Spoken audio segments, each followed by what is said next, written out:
കാലങ്ങളിലുള്ള തെരഞ്ഞെടുപ്പിൽ കോൺഗ്രസിൽ ഇത് സംഭവിക്കുന്നു എന്ന കാര്യം പറഞ്ഞു.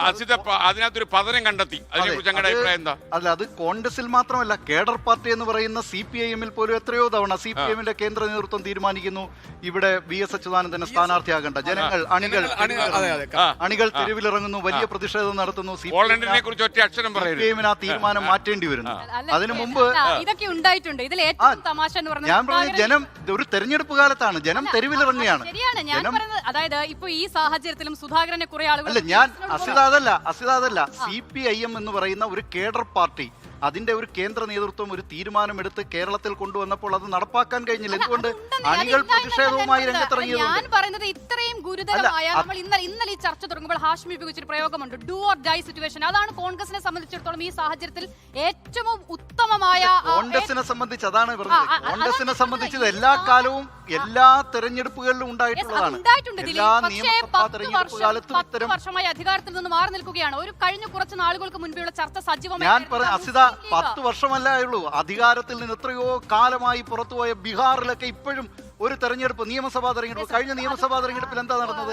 ആ നിയമസഭാ തെരഞ്ഞെടുപ്പിൽ എത്രയോ ആളുകൾ അധികാരത്തിൽ നിന്ന് ഏതാണ്ട് 1/4 നൂറ്റാണ്ട് കഴിഞ്ഞു. അവിടെയാണ് പ്രശ്നം. അങ്ങനെ മാറി നിൽക്കുന്ന ബീഹാറിൽ ഉൾപ്പെടെ പ്രധാനപ്പെട്ട എത്ര കോൺഗ്രസ് നേതാക്കൾ ഇപ്പോഴും കോൺഗ്രസിലുണ്ട്.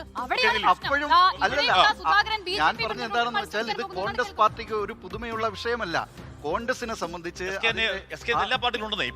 ഇപ്പൊ അന്ന് 2001 മുതൽ 2006 വരെ VS അച്യുതാനന്ദൻ പ്രതിപക്ഷ നേതാവായി കേരളത്തിന് അങ്ങോളം ഇങ്ങോളം നടന്നു ഉള്ള മലയായ മല മൊത്തം കയറി അവിടുത്തെ വലിയ ജനകീയ സ്ഥാനാർത്ഥിയായി. VS നെ വെട്ടി അദ്ദേഹത്തിന്റെ പേരങ്ങോട്ട് കൊടുത്തില്ല. ജനം തെരുവിലിറങ്ങി. ജനം CPM പോലെ ഒരു കടുത്ത പാർട്ടിക്ക് എടുത്ത തീരുമാനത്തിൽ പിന്നോട്ടില്ല എന്ന് പാർട്ടി എന്താണ് സമസ്താപരാധം പറഞ്ഞുകൊണ്ട് ആ തീരുമാനം പിൻവലിച്ച് VS നെ സ്ഥാനാർത്ഥി പട്ടികയിൽ കയറ്റി മുഖ്യമന്ത്രിയാക്കി. ഒരു കാര്യം, VS-ന്റെ തുടർഭരണം ഇല്ലാതാക്കിയത് ആരാണ്? അതുകൊണ്ട് അല്ലെ തുടർഭരണം ഇല്ലാതാക്കിയത് ആരാണ് എന്ന കാര്യത്തിൽ VS-ന് തന്നെ അറിയാം. അത് അത് ചർച്ചയ്ക്ക്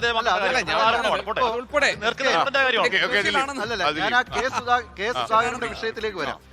സുധാകരന്റെ കാര്യത്തിൽ കോൺഗ്രസിനെ സംബന്ധിച്ച് ഏതായാലും അത്ര എളുപ്പത്തിൽ, ഇപ്പൊ നേരത്തെ ഹാഷ്മി പറഞ്ഞല്ലോ ഇന്നലെ തീരുമാനിച്ചു കഴിഞ്ഞു, സംഭവം അത് ശരിയായിരിക്കാം, ആ വാർത്ത ശരിയാണ് എന്നുള്ള കാര്യത്തിൽ ചിലപ്പോ അങ്ങനെയാകാം. പക്ഷേ ഇപ്പോഴും എന്തുകൊണ്ടാണ് ആ പട്ടിക ഇതുവരെ പുറത്തുവിടാൻ കഴിഞ്ഞിട്ടില്ല?